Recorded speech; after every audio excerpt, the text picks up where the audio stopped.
Good morning friends. Today we will discuss one of the most important chapter of power station engineering, that is layout of modern steam power plant. So modern steam power plant is the most vital power plant in India, because around 60 to 70% of energy we are getting from the steam power plant. So we must know how the power plant operates, what are the different procedure for its operation, what are the different parts. In this video we will clearly see and will understood the layout of steam power plant. Now coming to this diagram looks little bit clumsy, but in this video I will explain whole process thoroughly, and if you listen carefully after the end of the video you will definitely understood how the steam power plant operates. So this is the layout diagram of steam power plant. So I have categorized the whole layout into 4 categories. First is a coal and ash circuit, second is your air and gas circuit, third is your water and steam circuit, and fourth is your cooling water circuit. So if we will divide the whole diagram into 4 circuits, we will easily understand how the process is going on. Actually your steam power plant is just like your human body. Okay, how I will explain in this video later. So first of all, come to this. This is the whole arrangement for simplification.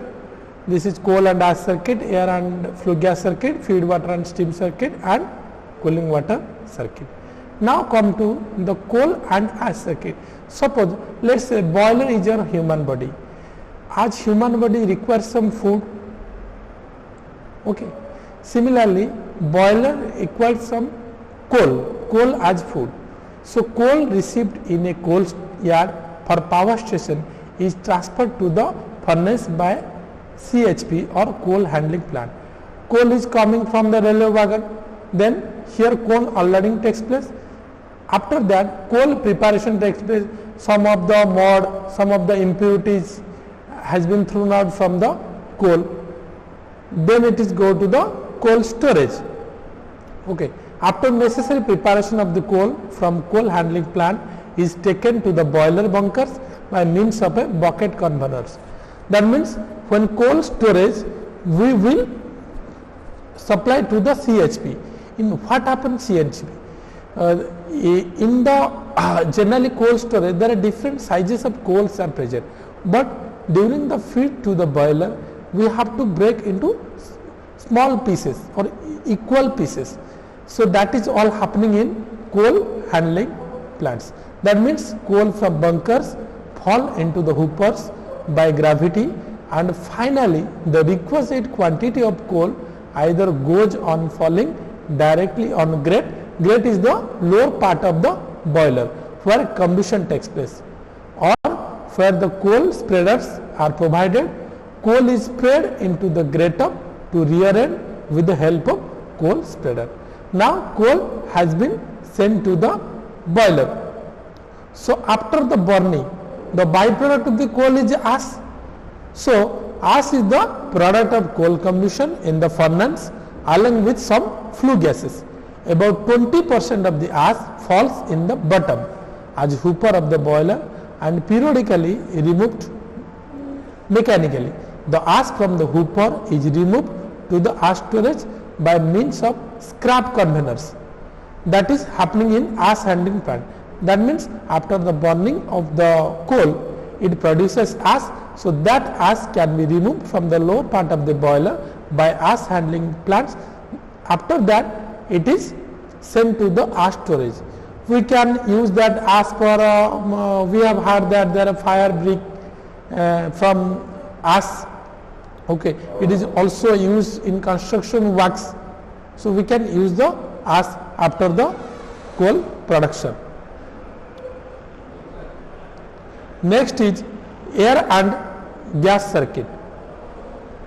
Air and gas circuit in thermal power plant layout mainly takes care of supplying preheated air obtained from the air preheater to the furnace.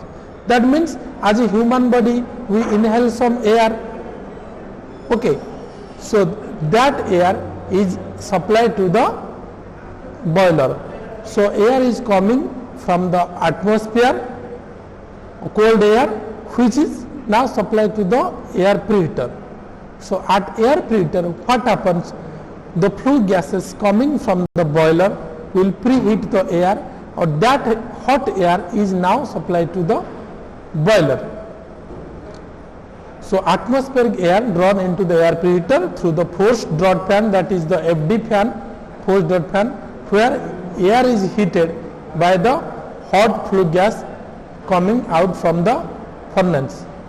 So the flue gas having very high temperature is used in the superheater, economizer and air preheater, where heat is recovered. After that, the flue gas is passes through the electrostatic precipitator, that is your ESP. What happens in ESP? In ESP, your some part of the impurities or smokes can be filtered after supplying to the before supplying to the atmosphere. So the flue gases going to the chimney through the ID fan. ID fan is the induced draught fan.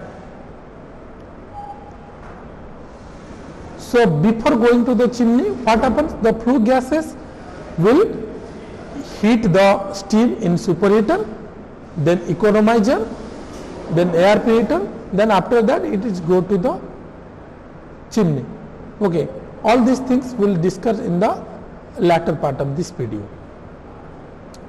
So next comes the feed water and steam circuit. As human body takes some water and remove our impurities. Okay, so the water and steam circuit in thermal power plant is mainly take care of the feeding hot water obtained from the economizer to the boiler. That's why we are using the economizer. I am giving one example. Suppose the water temperature is 4 degrees centigrade. We will directly supply to the boiler. So when the temperature reaches to 100 degrees centigrade, at that time the water get converted to steam. That means to increase the 96 degree temperature, we should consume the fuel. But if we preheat the water before supplying to the boiler, that time the work of the boiler is minimized. That means fuel is saved.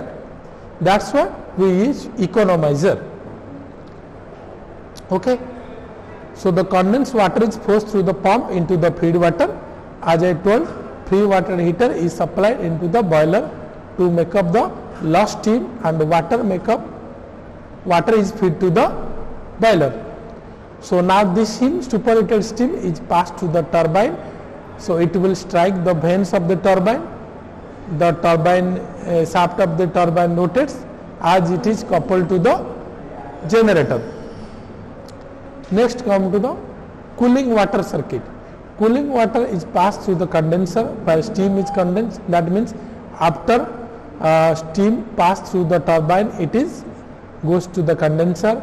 In condenser, what happens? The steam get condensed.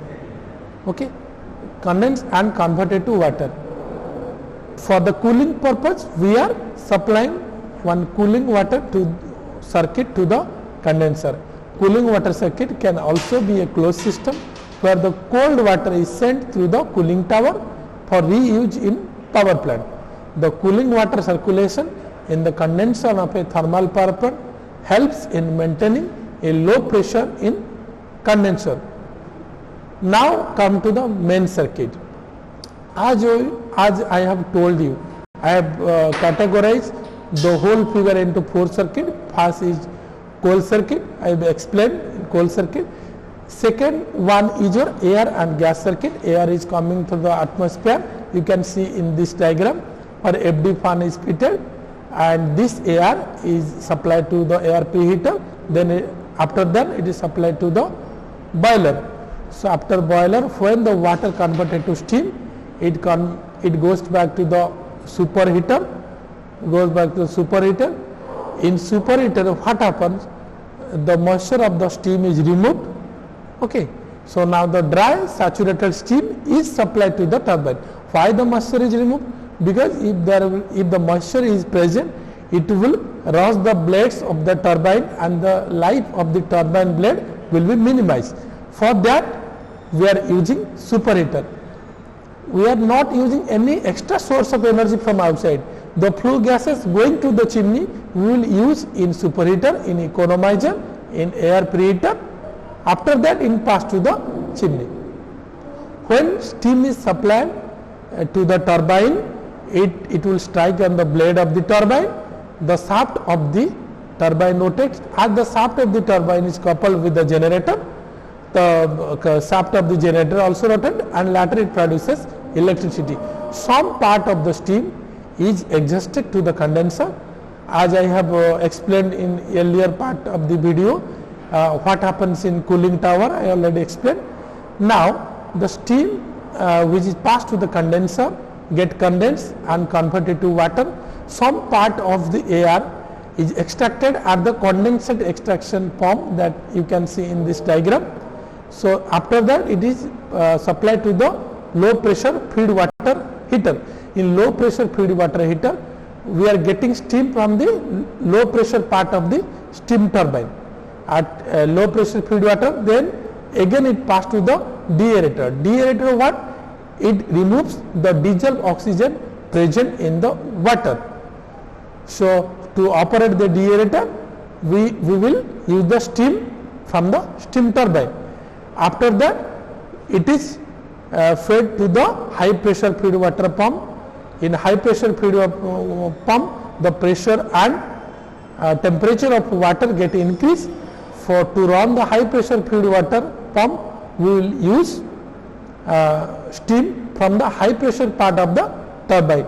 Then it is supplied to the economizer. As I told, in economizer the water gets heated, preheated water now supplied to the boiler. Okay. In this way we operate the steam power plant. Mainly we will focus the main parts of the steam power plant. One is your boiler, another is the turbine, condenser, feed water pump, and some of the parts I told you in the video, that is your air preheater, which is used to preheat the air, economizer which is used to preheat the water, and superheater is used to remove the moist from the steam. Hope you have understood the layout of modern steam power plant. Thank you for watching this video. Thank you.